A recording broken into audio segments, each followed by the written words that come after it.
depuis 2017. Il y a un groupe d'experts, d'enseignants, d'enseignants-chercheurs, de professionnels qui ont réfléchi sur les évolutions, les adaptations nécessaires pour les formations des métiers de l'expertise comptable, que ce soit comptabilité, finance, contrôle, droit, management, pour évidemment s'adapter aux évolutions de tous ces métiers. Le domaine professionnel, comme le domaine de l'enseignement, cherche maintenant des acteurs, non pas seulement des acteurs qui utilisent des savoirs, mais des acteurs qui utilisent, qui combinent, qui sont capables d'activer un certain nombre de savoirs pour résoudre des problèmes.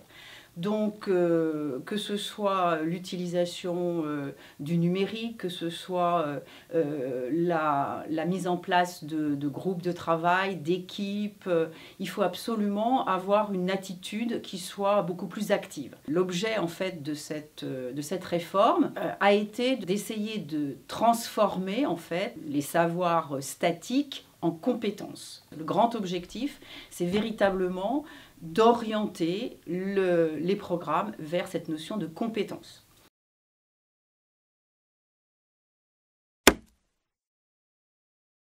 La combinaison de plusieurs savoirs pour faire quelque chose, pour résoudre quelque chose. Avec ce groupe de travail, il a été décidé de formaliser un certain nombre de compétences en fonction des domaines, aussi bien des compétences techniques professionnelles, par exemple, dans nos disciplines DCG, DSCG, calculer un coût, mais aussi des compétences plus transversales comme communiquer, argumenter, rédiger une note de synthèse, analyser une situation. L'objectif, c'est le professionnel, le candidat à un examen, l'élève, l'étudiant, ne peut plus se contenter d'écrire et de reproduire des savoirs. On le veut actif, on le veut acteur. C'est à lui de montrer ses capacités à utiliser des outils, à savoir critiquer ces outils, à savoir proposer éventuellement de nouvelles possibilités, de nouvelles pistes